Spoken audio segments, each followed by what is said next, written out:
ಜ್ಯೋತಿಷ್ಯ ಆಸಕ್ತರಿಗೆ ಸಿಂಹಧ್ವಜ ಚಾನಲ್ಗೆ ಸ್ವಾಗತ. ಇವತ್ತಿನ ವಿಡಿಯೋದಲ್ಲಿ ಮೇಷರಾಶಿಯವರ ಗುಣಲಕ್ಷಣಗಳು ಯಾವ ರೀತಿಯಲ್ಲಿರುತ್ತೆ, ಹಾಗೆ ಈ ಮೇಷರಾಶಿಯವರು ಯಾವ ರೀತಿ ಇರ್ತಾರೆ ಅನ್ನೋದನ್ನ ತಿಳಿಯುವಂತಹ ಪ್ರಯತ್ನವನ್ನ ಮಾಡೋಣ. ಮೇಷ ಮೊದಲ ರಾಶಿ. ಮೇಷರಾಶಿಯ ಚಿಹ್ನೆ ಟಗರು. ಈ ರಾಶಿ ಅತ್ಯಂತ ಶಕ್ತಿಶಾಲಿ ರಾಶಿ ಅಂತ ಹೇಳ್ಬೋದು. ಮೇಷರಾಶಿಯ ಬಗ್ಗೆ ತಿಳಿಬೇಕು ಅಥವಾ ಯಾವುದೇ ರಾಶಿಯ ಬಗ್ಗೆ ತಿಳಿಬೇಕು ಅಂದ್ರೂ ಮೊದಲು ರಾಶಿಯನ್ನ ಗುರುತಿಸೋದು ಹೇಗೆ ಅನ್ನೋದನ್ನ ತಿಳಿಬೇಕು. ಚಂದ್ರ ನಿಮ್ಮ ಜನ್ಮ ಕುಂಡಲಿಯಲ್ಲಿ ಅಥವಾ ನಿಮ್ಮ ಜನ್ಮ ಜಾತಕದಲ್ಲಿ ಯಾವ ರಾಶಿಯಲ್ಲಿ ಇರ್ತಾನೋ ಅದೇ ನಿಮ್ಮ ರಾಶಿಯಾಗುತ್ತೆ. ಆ ರಾಶಿಯ ನಕ್ಷತ್ರವೇ ನಿಮ್ಮ ರಾಶಿ ನಕ್ಷತ್ರವಾಗುತ್ತೆ. ಕೆಲವೊಂದು ಕಡೆ ಹೆಸರಿನ ಮೂಲಕ ರಾಶಿ ನಕ್ಷತ್ರ ನಿರ್ಧರಿಸಬಹುದು ಅಂತ ಹೇಳ್ತಾರೆ. ಆದ್ರೆ ಇದು ಕೇವಲ ಅರ್ಧ ಸತ್ಯ ಮಾತ್ರ.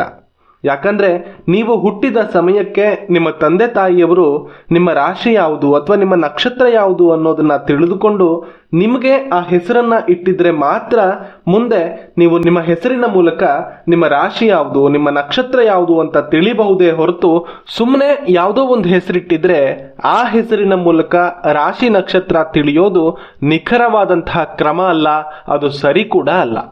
ನಿಮ್ಮ ಜನ್ಮ ರಾಶಿ, ಜನ್ಮ ನಕ್ಷತ್ರವನ್ನ ತಿಳಿಯೋದಕ್ಕೆ ನಿಮ್ಮ ಜನ್ಮ ದಿನಾಂಕ, ಜನ್ಮ ಸಮಯ, ಜನ್ಮಸ್ಥಳ ಅನ್ನೋದು ಖಚಿತವಾಗಿ ಬೇಕು. ಸಹಜ ರಾಶಿ ಕುಂಡಲಿ ಅಥವಾ ಕಾಲಪುರುಷ ಕುಂಡಲಿಯಲ್ಲಿ ಮೊದಲ ರಾಶಿಯೇ ಈ ಮೇಷ ಆಗುತ್ತೆ. ಹೇಗೆ ಪ್ರತಿಯೊಂದು ಗ್ರಹಗಳಿಗೆ ಕಾರಕತ್ವ ಇರುತ್ತೋ, ಭಾವಗಳಿಗೆ ಕಾರಕತ್ವ ಇರುತ್ತೋ, ಅದೇ ರೀತಿ ರಾಶಿಗಳಿಗೂ ಕೂಡ ಕಾರಕತ್ವ ಅನ್ನೋದಿರುತ್ತೆ. ಮೇಷರಾಶಿ ಮೊದಲ ರಾಶಿಯಾಗಿರೋದ್ರಿಂದ ಇದು ಸಹಜ ರಾಶಿ ಕುಂಡಲಿಯಲ್ಲಿ ಲಗ್ನವೂ ಕೂಡ ಆಗುತ್ತೆ. ಹಾಗಾಗಿ ಆ ಲಗ್ನದ ಕಾರಕತ್ವಗಳನ್ನ ಕೂಡ ನೀವು ಈ ಒಂದು ಮೇಷರಾಶಿಯಲ್ಲಿ ನೋಡಬಹುದು.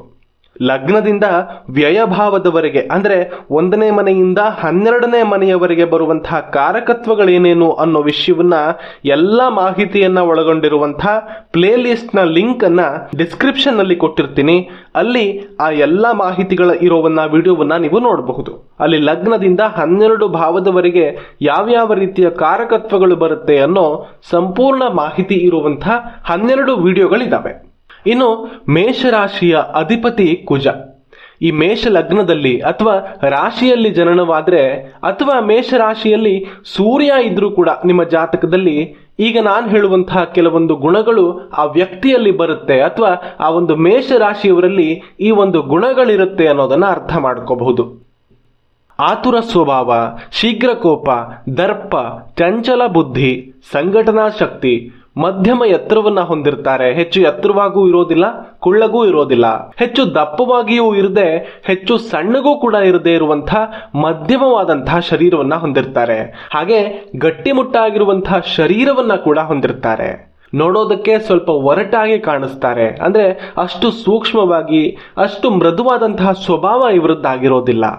ಎತ್ತರವಾದ ಕತ್ತು, ಗಂಭೀರವಾದಂತಹ ಮುಖ ಸ್ವಭಾವ, ತೀಕ್ಷ್ಣವಾದ ದೃಷ್ಟಿಯನ್ನ ಹೊಂದಿರ್ತಾರೆ. ಕಲಹ ಪ್ರಿಯರು ಅಂದ್ರೆ ಜಗಳಗಳಲ್ಲಿ ಆಸಕ್ತಿಯನ್ನ ಹೊಂದಿರುವಂತಹ ವ್ಯಕ್ತಿಗಳು ಅಂತ ಹೇಳ್ಬೋದು. ಹಾಗೆ ಅತಿ ಚುರುಕಾದಂತಹ ಸ್ವಭಾವವನ್ನ ಹೊಂದಿರ್ತಾರೆ. ಬೇಗ ಎಲ್ಲವನ್ನ ಕಲಿಯುವಂತಹ ಸ್ವಭಾವ, ಚುರುಕಾಗಿರುವಂತಹ ಸ್ವಭಾವವನ್ನ ಹೊಂದಿರ್ತಾರೆ. ದಿಟ್ಟತನ, ಧೈರ್ಯವಂತಿಕೆ ಇವರಲ್ಲಿ ವಿಶೇಷವಾಗಿ ಇರುತ್ತೆ. ಧೈರ್ಯ ಅನ್ನೋದು ತುಂಬಾ ಚೆನ್ನಾಗಿ ಇವರಲ್ಲಿ ಇರುತ್ತೆ.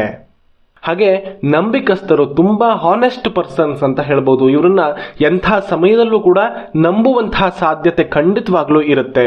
ಹಾಗೆ ಎಲ್ಲ ವಿಷಯಗಳಲ್ಲಿ ತನ್ನ ತೀರ್ಮಾನವೇ ಸರಿ ಅಂತ ಹೇಳ್ತಾರೆ. ಅಂದ್ರೆ ನಾನು ನಿರ್ಧಾರ ಮಾಡಿದ್ದು, ನಾನು ತೆಗೆದುಕೊಂಡಂತಹ ನಿರ್ಧಾರ ಅಥವಾ ತೀರ್ಮಾನಗಳೇ ಸರಿ, ಇನ್ನೊಬ್ರು ಹೇಳೋದನ್ನ ಕೇಳುವಂತಹ ಸಿಚುವೇಶನ್ಸ್ ನಲ್ಲಿ ಇವರು ಇರೋದಿಲ್ಲ. ಹಾಗೆ ಎಲ್ಲಾ ಕೆಲಸಗಳನ್ನ ಆತುರಾತುರವಾಗಿ ಮುಗಿಸ್ಬೇಕು ಅನ್ನೋ ಹಂಬಲವನ್ನ ಹೊಂದಿರ್ತಾರೆ. ಬೇಗ ಎಲ್ಲ ಕೆಲಸಗಳನ್ನ ಮುಗಿಸ್ಬೇಕು ಅಂತ ಗಡಿಬಿಡಿಯ ಸ್ವಭಾವವನ್ನ ಹೊಂದಿರ್ತಾರೆ. ತಾಳ್ಮೆ, ಸಹನೆಯನ್ನ ಅತಿ ಕಡಿಮೆಯಾಗಿ ಹೊಂದಿರ್ತಾರೆ. ಅಂದ್ರೆ ಪೇಷನ್ಸ್ ಲೆವೆಲ್ ಇವರಲ್ಲಿ ತುಂಬಾ ಕಡಿಮೆ ಇರುತ್ತೆ. ಒಂದು ಕೆಲಸ ಮುಗಿಯೋದ್ರೊಳಗೆ ಇನ್ನೊಂದಕ್ಕೆ ಕೈ ಹಾಕುವಂತಹ ಸ್ವಭಾವ. ಅಂದ್ರೆ ಒಂದು ಕೆಲಸ ಇನ್ನೂ ಮುಗ್ದಿರಲ್ಲ, ಆಗ್ಲೇ ಇನ್ನೊಂದು ಕೆಲಸದ ಬಗ್ಗೆ ಯೋಚನೆ, ಇನ್ನೊಂದಕ್ಕೆ ಕೈ ಹಾಕುವಂತಹ ಅಷ್ಟು ಆತುರದ ಸ್ವಭಾವವನ್ನ ಇವರು ಹೊಂದಿರ್ತಾರೆ ಅಂತ ಹೇಳ್ಬೋದು.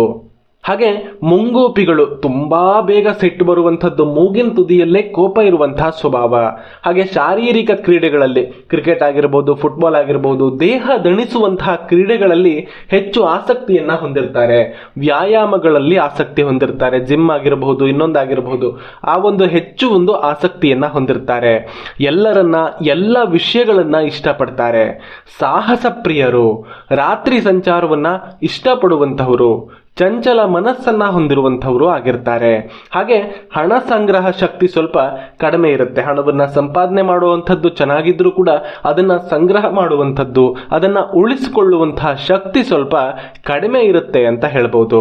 ಹಾಗೆ ಈ ರಾಶಿ ಲಗ್ನದ ಹಾಗೆ ಕೆಲಸ ಮಾಡೋ ಕಾರಣ ವ್ಯಕ್ತಿಯ ಬೆಳವಣಿಗೆ, ಆಕಾರ, ಶರೀರ ಲಕ್ಷಣ, ಆರೋಗ್ಯ, ಚೇತನಾ ಶಕ್ತಿ, ಸನ್ಮಾನ, ಗೌರವ, ಅಭಿವೃದ್ಧಿ, ಸ್ವಭಾವ, ವ್ಯಕ್ತಿಯ ತಲೆ, ಮುಖ, ಶ್ರೇಯಸ್ಸು, ಆತ್ಮವಿಶ್ವಾಸ ಇವುಗಳೆಲ್ಲದರ ಮೇಲೆ ಪ್ರಭಾವವನ್ನ ಬೀರುತ್ತೆ.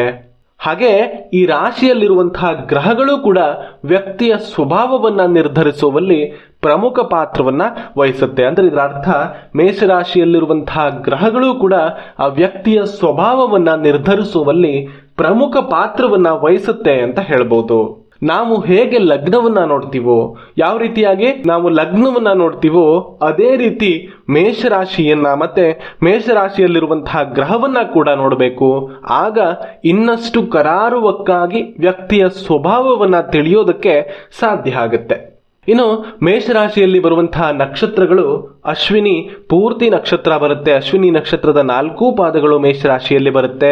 ಭರಣಿ ನಕ್ಷತ್ರ ಕೂಡ ಪೂರ್ತಿಯಾಗಿ ಬರುತ್ತೆ, ಅದರದ್ದು ಕೂಡ 4 ನಕ್ಷತ್ರ ಪಾದಗಳು ಬರುತ್ತೆ. ಕೃತಿಕಾ ನಕ್ಷತ್ರದ್ದು ಕೇವಲ ಮೊದಲ 1ನೇ ಪಾದ ಮಾತ್ರ ಈ ಮೇಷರಾಶಿಯಲ್ಲಿ ಬರುತ್ತೆ. ಈ ಕೃತಿಕಾ ನಕ್ಷತ್ರದ ಉಳಿದ 3 ಪಾದಗಳು ವೃಷಭ ರಾಶಿಯಲ್ಲಿ ಬರುತ್ತೆ. ಅಶ್ವಿನಿ ನಕ್ಷತ್ರಕ್ಕೆ ಅಧಿಪತಿ ಕೇತುವಾಗ್ತಾನೆ, ಭರಣಿ ನಕ್ಷತ್ರಕ್ಕೆ ಅಧಿಪತಿ ಶುಕ್ರನಾಗ್ತಾನೆ, ಕೃತಿಕಾ ನಕ್ಷತ್ರಕ್ಕೆ ಅಧಿಪತಿ ಸೂರ್ಯನಾಗ್ತಾನೆ. ಸ್ನೇಹಿತರೆ, ಪರಾಶರ ಹೋರಾಶಾಸ್ತ್ರದ ಪ್ರಕಾರ ವ್ಯಕ್ತಿಯ ಸಂಪೂರ್ಣ ಗುಣಲಕ್ಷಣಗಳು ಕೇವಲ ರಾಶಿಯಿಂದ ಮಾತ್ರ ಅಲ್ಲದೆ ಜನ್ಮಲಗ್ನ ಮತ್ತು ಗ್ರಹಗಳ ಸ್ಥಾನದ ಮೇಲೆ ಕೂಡ ಅವಲಂಬಿತವಾಗಿರುತ್ತೆ. ಅದನ್ನ ನಾವು ನೆನಪಲ್ಲಿಟ್ಕೋಬೇಕು. ಇದು ಕೇವಲ ನೀವು ಕಲಿಕೆಯ ಹಂತದಲ್ಲಿರೋದ್ರಿಂದ ಹೇಳ್ತಾ ಇರುವಂತಹ ವಿಷಯ ಮಾತ್ರ. ನಿಖರವಾಗಿ ಜಾತಕವನ್ನ ತಿಳಿಯೋದಕ್ಕೆ ನೀವು ನಮ್ಮ ಜ್ಯೋತಿಷ್ಯ ತರಗತಿಯನ್ನ ಸೇರ್ಕೋಬಹುದು. ಅತಿ ಕಡಿಮೆ ಬೆಲೆಯಲ್ಲಿ ಜ್ಯೋತಿಷ್ಯ ತರಗತಿಯನ್ನ ಆರಂಭಿಸಿದ್ದೀವಿ.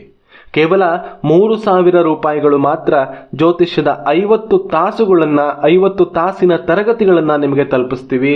ಹಾಗೆ PDF ನ ನೋಟ್ಸ್ ಕೂಡ ನಿಮಗೆ ಇದೇ ಖರ್ಚಿನಲ್ಲಿ ಸಿಗುತ್ತೆ. ಇಷ್ಟು ಕಡಿಮೆ ಬೆಲೆಯಲ್ಲಿ ನಿಮಗೆ ಬೇರೆಲ್ಲೂ ಕೂಡ ಇಂತಹ ಅದ್ಭುತ ಅವಕಾಶ ಸಿಗೋದಕ್ಕೆ ಸಾಧ್ಯ ಇಲ್ಲ. ಹೆಚ್ಚಿನ ಮಾಹಿತಿಗಾಗಿ ಅಥವಾ ಜ್ಯೋತಿಷ್ಯ ತರಗತಿಯನ್ನ ಜಾಯಿನ್ ಆಗೋದಕ್ಕೆ ಈ ಕೆಳಗಿನ ನಂಬರ್ಗೆ ನೀವು ಕಾಲ್ ಮಾಡಿ ನೇರವಾಗಿ ನನ್ನ ಜೊತೆನೇ ಮಾತಾಡಬಹುದು. ಈ ಫೋನ್ ನಂಬರ್ 7795502082. ಈ ನಂಬರ್ಗೆ ಕಾಲ್ ಮಾಡಿ ನೇರವಾಗಿ ನನ್ನ ಜೊತೆ ಮಾತಾಡಿ. ನಿಮಗೆ ಇದರಲ್ಲಿ ಯಾವುದೇ ರೀತಿಯ ಅನುಮಾನಗಳಿದ್ರೂ ಕೂಡ ನಾನು ಅದನ್ನ ನಿಮಗೆ ಉತ್ತರಿಸುವಂತಹ ಕೆಲಸವನ್ನ ಮಾಡ್ತೀನಿ. ಸರಿನಾ? ಓಕೆ, ಸಿಗೋಣ ಹಾಗಾದ್ರೆ ಮುಂದಿನ ವಿಡಿಯೋದಲ್ಲಿ. ಅಲ್ಲಿವರೆಗೂ ನೀವಿನ್ನು ನಮ್ಮ ಚಾನೆಲ್ ಅನ್ನ ಸಬ್ಸ್ಕ್ರೈಬ್ ಮಾಡದೇ ಇದ್ರೆ ಈಗಲೇ ಸಬ್ಸ್ಕ್ರೈಬ್ ಮಾಡಿ. ಹಾಗೆ ಇಂತಹ ಇನ್ನಷ್ಟು ಮಾಹಿತಿಗಳ ಒಂದು ನೇರ ಅಪ್ಡೇಟ್ಗಾಗಿ ಬೆಲ್ ಐಕಾನ್ ಪ್ರೆಸ್ ಮಾಡೋದನ್ನ ಮರಿಬೇಡಿ. ಜೈ ಶ್ರೀರಾಮ್, ಜೈ ಹನುಮಾನ್.